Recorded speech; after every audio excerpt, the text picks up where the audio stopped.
Washington की वो खामोश रात, सितंबर 2014 की एक ठंडी शाम। वॉशिंगटन डीसी का व्हाइट हाउस पूरी तरह सज चुका था। दुनिया के सबसे शक्तिशाली देश के राष्ट्रपति बराक ओबामा भारत के नए और चर्चा में रहने वाले प्रधानमंत्री नरेंद्र मोदी के सम्मान में एक प्राइवेट वर्किंग डिनर दे रहे थे। ये कोई साधारण मुलाकात नहीं थी, ये दो सबसे बड़े लोकतंत्रों के मिलन का पल था। मेज पर दुनिया के बेहतरीन लजीज पकवान परोसे गए थे। व्हाइट हाउस के शेफ ने हफ्तों तैयारी की थी, क्रैब केक्स, केसरिया चावल और कैलिफोर्निया की बेहतरीन वाइन।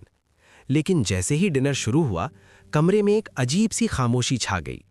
राष्ट्रपति ओबामा और उनके स्टाफ के चेहरे पर हैरानी के भाव थे।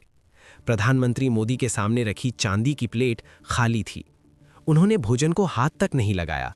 ओबामा ने झुककर धीरे से पूछा, मिस्टर प्राइम मिनिस्टर, क्या खाने में कुछ कमी है? आप कुछ ले क्यों नहीं रहे? मोदी ने शांति से मुस्कुराते हुए जवाब दिया, राष्ट्रपति जी, मेरा भोजन आ चुका है। और तभी एक वेटर ने उनके सामने गुनगुने पानी का एक ग्लास रख दिया। ये वो लम्हा था जिसने व्हाइट हाउस की प्रोटोकॉल को हिलाकर रख दिया। अमेरिका के इतिहास में शायद ही कभी ऐसा हुआ हो कि कोई राष्ट्राध्यक्ष उसके सबसे बड़े सम्मान स्टेट डिनर में भूखा बैठा हो। लेकिन ये भूख नहीं, ये एक तपस्या थी। भारत की शक्ति का वो मौन प्रदर्शन था जिसने बिना एक शब्द कहे पूरी दुनिया को बता दिया कि अब भारत अपनी शर्तों पर दुनिया से बात करेगा। इस कहानी की गहराई तब समझ आती है जब हम इतिहास के पन्नों को पलटते हैं। साल 2005, वही अमेरिका जिसने नरेंद्र मोदी को वीज़ा देने से साफ मना कर दिया था। उस समय के गुजरात के मुख्यमंत्री को अमेरिका ने एक अछूत की तरह व्यवहार किया था। सालों तक उन्हें अंतर्राष्ट्रीय मंचों पर घेरने की कोशिश की गई। लेकिन वक्त का पहिया घूमा और 2014 में भारत की जनता ने एक ऐसा फैसला सुनाया जिसने वॉशिंगटन की नींव हिला दी। नरेंद्र मोदी अब केवल एक राज्य के मुख्यमंत्री नहीं थे, वे 125 करोड़ भारतीयों की आवाज़ बनकर उभरे थे। जिस अमेरिका ने कभी दरवाजे बंद किए थे, आज वही अमेरिका रेड कारपेट बिछाए खड़ा था। ये सिर्फ एक नेता की जीत नहीं थी, ये हर उस भारतीय के स्वाभिमान की जीत थी जिसे कभी पश्चिम ने कमतर आंका था। मोदी जब पहली बार अमेरिका की धरती पर उतरे तो उनके मन में कोई कड़वाहट नहीं थी, बल्कि एक नया इतिहास रचने का संकल्प था। व्हाइट हाउस के उस डिनर के पीछे का असली रहस्य था शारदीय नवरात्रि। मोदी पिछले 40 से अधिक वर्षों से नवरात्रि के 9 दिनों तक बेहद कड़ा उपवास रखते हैं। वे केवल पानी और कभी कभार नींबू पानी पीते हैं। सोचिए, एक ऐसा व्यक्ति जो पिछले 24 घंटों से विमान में सफ़र कर रहा है, दर्जनों बैठकों में हिस्सा ले रहा है, हज़ारों की भीड़ को संबोधित कर रहा है, वो व्यक्ति बिना अन्न के दाने के व्हाइट हाउस के सबसे भव्य भोज में बैठा था। अमेरिकी अधिकारी परेशान थे। उन्हें डर था कि कहीं मोदी की तबीयत न बिगड़ जाए। ओबामा ने बार बार आग्रह किया, लेकिन मोदी का संकल्प हिमालय जैसा अटल था। ये वो 56 इंच का सीना था जो किसी अहंकार से नहीं, बल्कि आत्मानुशासन और अपनी जड़ों के प्रति वफादारी से बना था। ओबामा इस बात से इतने प्रभावित हुए कि उन्होंने बाद में अपने करीबियों से कहा था, मैंने दुनिया के कई नेता देखे, लेकिन ऐसा अनुशासन पहली बार देखा है। उस रात व्हाइट हाउस ने भोजन नहीं, बल्कि भारत के सांस्कृतिक गौरव का स्वाद चखा। व्हाइट हाउस की उस घटना के बाद अगला पड़ाव था न्यूयॉर्क का मेडिसन स्क्वायर गार्डन। अमेरिका के इतिहास में पहली बार किसी विदेशी नेता के लिए ऐसा उन्माद देखा गया था। 20,000 से ज़्यादा लोग हॉल के अंदर थे और हज़ारों बाहर सड़कों पर। लोग मोदी मोदी के नारे लगा रहे थे। मोदी ने वहां जो भाषण दिया, उसने अमेरिकी थिंक टैंक को सोचने पर मजबूर कर दिया। उन्होंने कहा, भारत अब केवल एक बाजार नहीं है, भारत एक शक्ति है। उन्होंने प्रवासी भारतीयों को यह एहसास कराया कि वे अमेरिका में रहकर भी भारत का हिस्सा है। उस दिन दुनिया ने देखा कि भारत की सॉफ्ट पावर क्या होती है।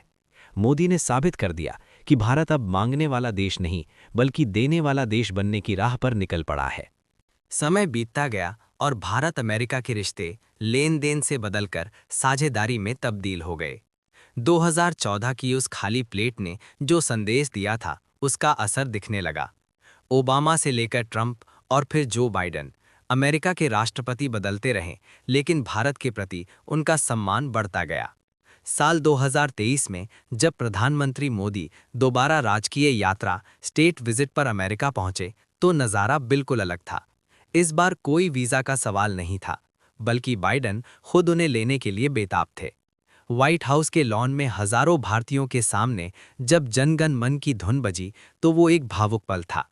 2023 के उसी स्टेट डिनर में मोदी ने हंसते हुए बाइडेन से कहा, राष्ट्रपति जी, पिछली बार आपने बहुत कोशिश की थी कि मैं कुछ खा लूं, लेकिन मेरा उपवास था। आज मैं आपकी मेहमान नवाजी का पूरा आनंद ले रहा हूं। मेज पर इस बार भारत का गौरव मिलेट्स यानी बाजरा परोसा गया था। अमेरिका ने स्वीकार किया कि भारत की प्राचीन परंपराएं आज की दुनिया की जरूरत हैं।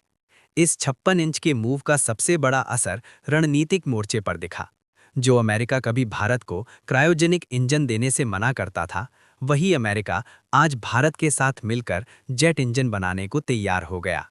प्रीडेटर ड्रोन से लेकर सेमीकंडक्टर तक अमेरिका ने भारत के लिए अपने सबसे गुप्त दरवाजे खोल दिए। ये सब इसलिए मुमकिन हुआ क्योंकि भारत ने अपनी आंखें नीची नहीं की। मोदी ने साफ कर दिया कि भारत रूस के साथ भी दोस्ती रखेगा और अमेरिका के साथ भी, क्योंकि भारत की विदेश नीति का केंद्र केवल भारत का हित है।